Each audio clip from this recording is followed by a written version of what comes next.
शिव का नाम है सबसे प्यारा, जपते रहो हरदम।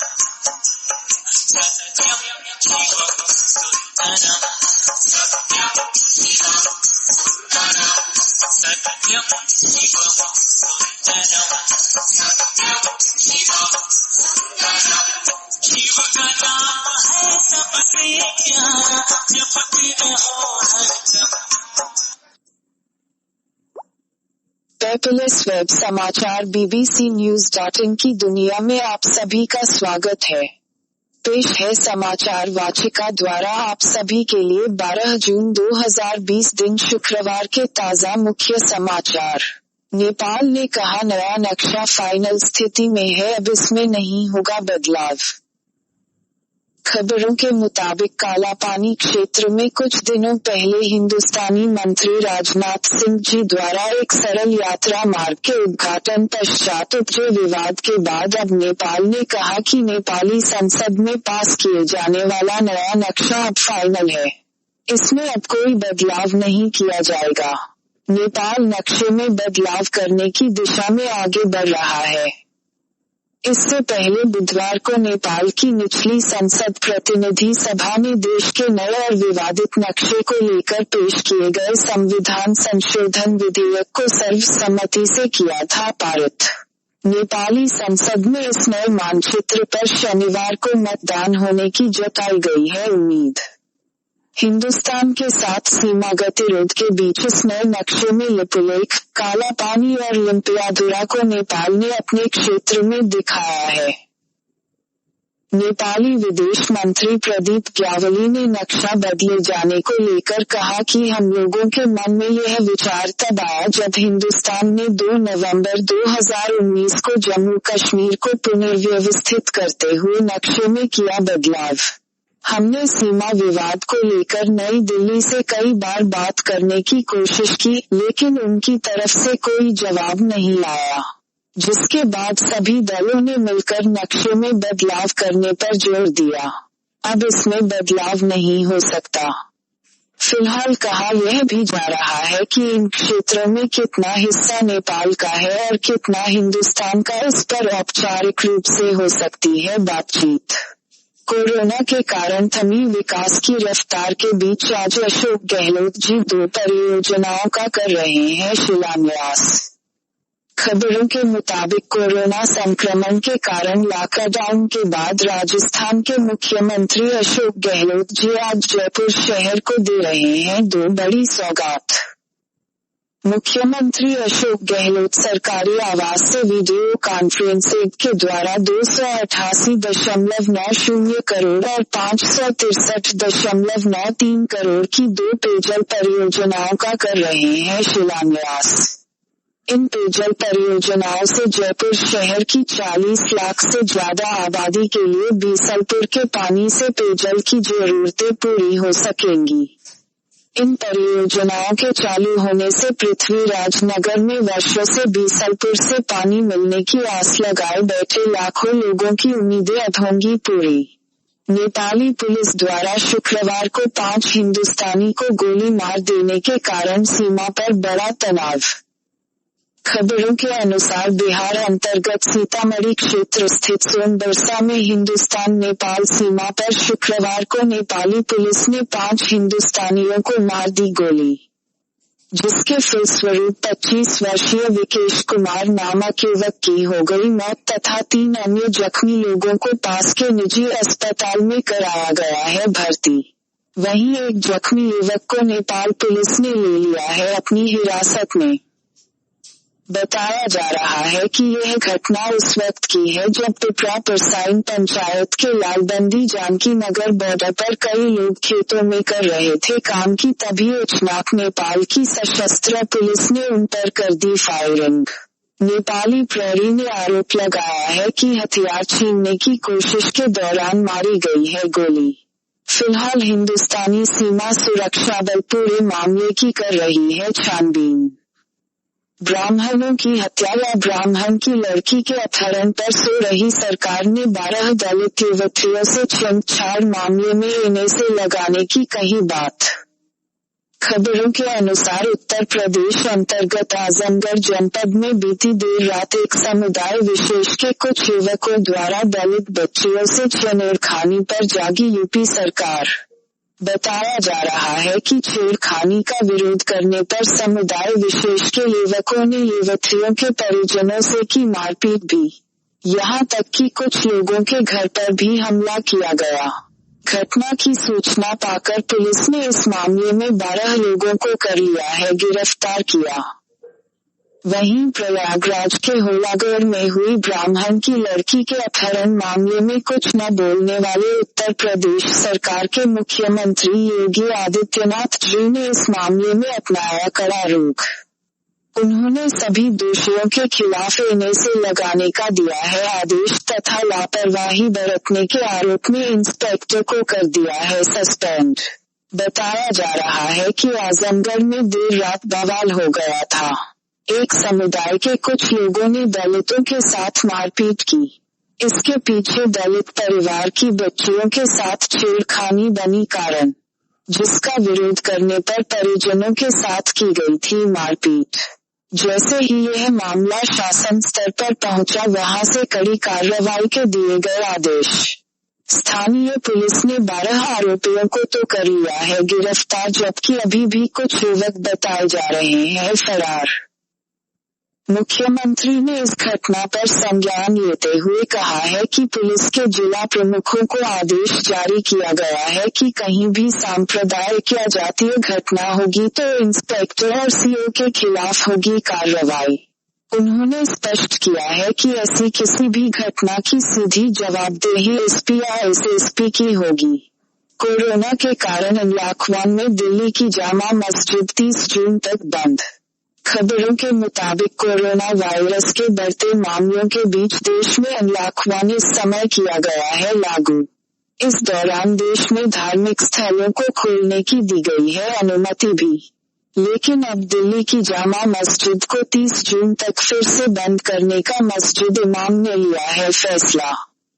दिल्ली जामा मस्जिद के इमाम अहमद बुखारी ने कल 11 जून की रात 8 बजे से ही 30 जून तक जामा मस्जिद को बंद किए जाने का कर दिया है ऐलान। घोड़ी बछेड़ा गांव में दबंगों द्वारा पैरा मिलिट्री जवान के परिवारजनों को मारने पीटने की है खबर।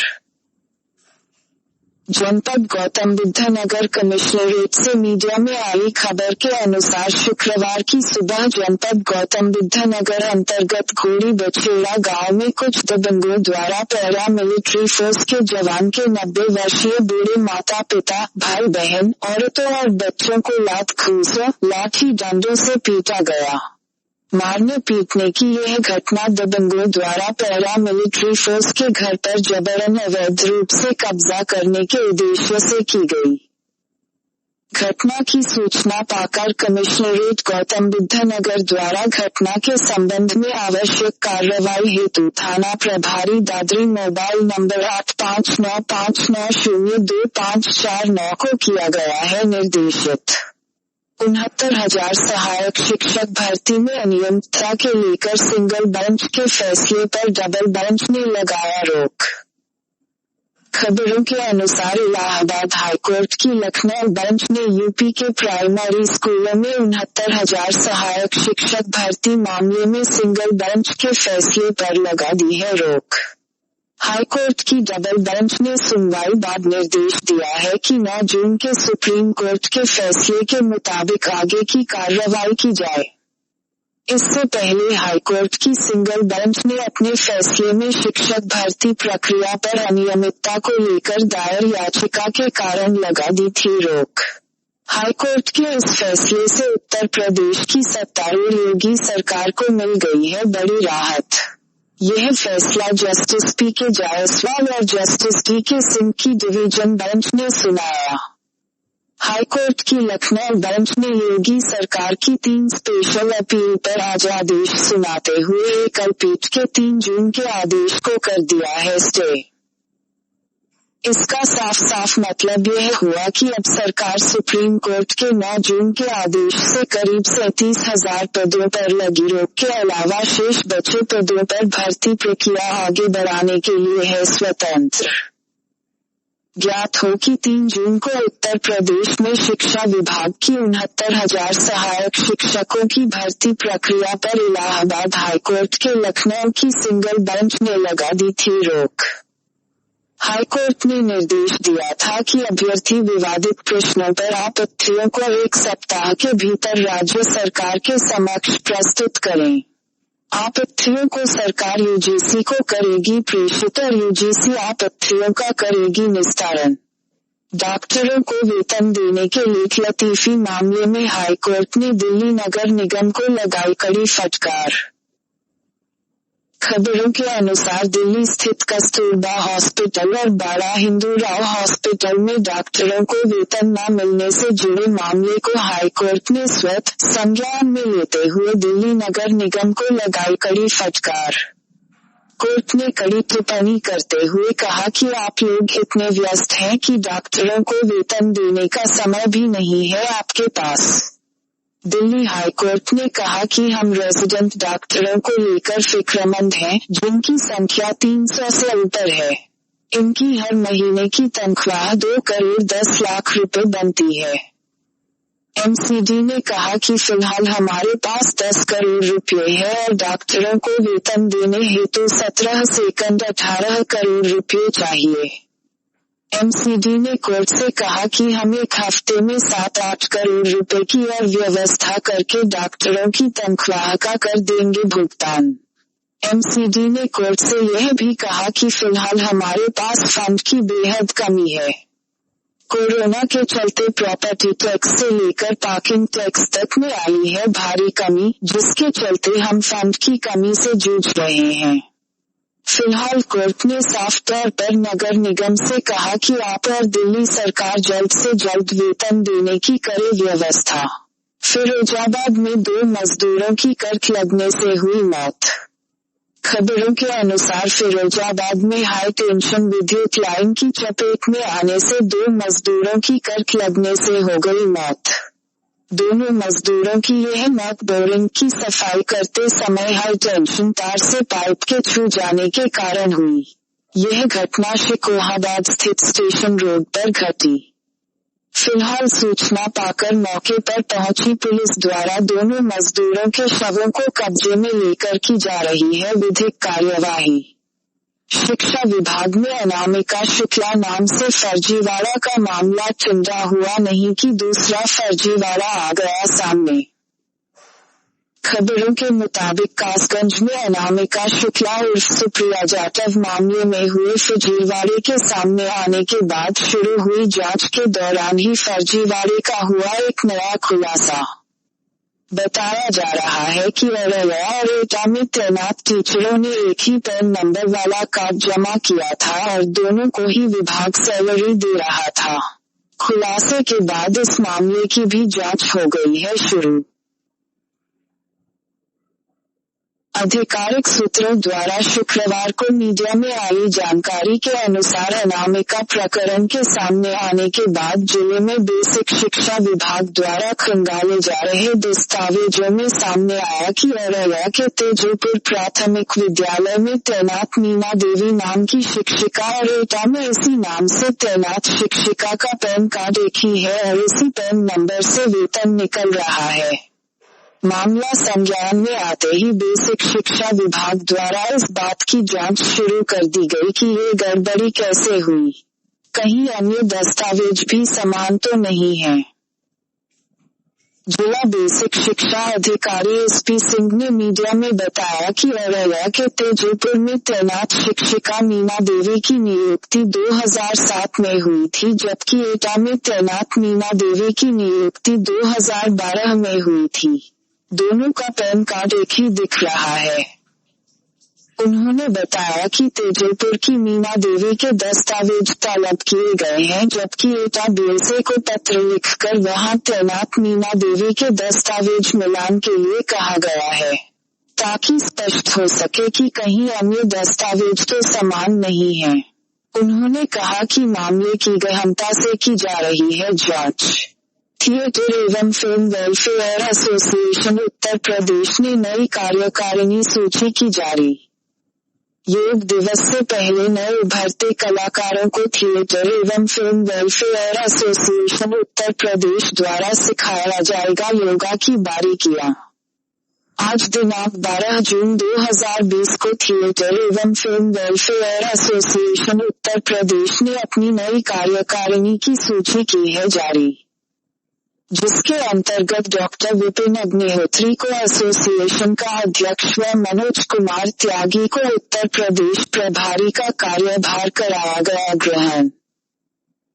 वहीं थिएटर एवं film welfare association Uttar Pradesh के युवा विंग की कमान में अमित पांडेय को अध्यक्ष एवं मनोज कुमार त्यागी को उत्तर प्रदेश प्रभारी का कार्यभार कराया गया है ग्रहण। महिला यूथ विंग की कमान निशु त्यागी को दी गई है, जबकि आर्ट विंग की कमान पूर्णिमा श्रीवास्तव को दी गई है। पूर्णिमा श्रीवास्तव अपनी बेहतरीन कला के लिए पूर्व प्रधानमंत्री चंद्रशेखर के हाथों हो चुकी है सम्मानित भी। थिएटर एवं फिल्म वेलफेयर एसोसिएशन के सचिव दबीर सिद्दीकी ने आज टालीबाग में आयोजित मीडिया कॉन्फ्रेंस के दौरान इन सब बातों की किया घोषणा। उन्होंने बताया कि बहुत जल्दी ही पूरे उत्तर प्रदेश में एसोसिएशन अपनी कार्यकारिणी की सूची जारी कर कलाकारों की मदद करने के साथ ही उनको होने वाली परेशानियों को शासन प्रशासन तक पहुंचा कर कराएगा उसका निस्तारण भी। अध्यक्ष डॉक्टर विपिन अग्निहोत्री ने इस मौके पर बताया कि 21 जून को होने वाले योग दिवस से पहले एसोसिएशन के बैनर तले नए उभरते कलाकारों को योगा का महत्व बताने के लिए एक कार्यशाला का आयोजन भी किया जाएगा, जिसमें इन योगा की बारीकियों से रूबरू भी कराया जाएगा। वो पूरी कोशिश करेंगे कि एसोसिएशन अपने कार्यों के द्वारा उत्तर प्रदेश के इन कर्मियों और फिल्मों में काम कर रहे लोगों की हर संभव मदद करें। कर्नाटक की 4 राज्यसभा सीट व अरुणाचल प्रदेश की 1 सीट पर प्रत्याशी चुने गए निर्विरोध। खबरों के अनुसार राज्यसभा की 24 सीटों पर चुनाव प्रक्रिया इस समय है जारी। इसी क्रम में शुक्रवार को कर्नाटक की 4 सीट और अरुणाचल प्रदेश की 1 सीट पर सदस्य निर्विरोध चुन लिए गए। कर्नाटक से पूर्व प्रधानमंत्री और जेडीएस नेता एच.डी. देवेगौड़ा, कांग्रेस नेता मल्लिकार्जुन खड़गे, भाजपा नेता अशोक गास्ती और इराना कडाडी चुने गए हैं निर्विरोध। निर्दलीय उम्मीदवार संगमेश चिक्कनारागुंडा का नामांकन कर दिया गया रद्द। कर्नाटक में राज्यसभा की 4 सीटें 25 जून को हो रही है खाली। इनके लिए 12 जून को नामांकन वापस लेने की आखिरी तारीख थी। वहीं अरुणाचल प्रदेश से राज्यसभा की एकमात्र सीट के लिए नबाम रेबिया चुन लिए गए हैं निर्विरोध, क्योंकि उनके खिलाफ कोई नामांकन ही नहीं हुआ दाखिल। नबाम रेबिया इससे पहले कांग्रेस की ओर से 1996 सेकंड 2002 और 2002 सेकंड 2008 तक राज्यसभा सदस्य रह चुके हैं।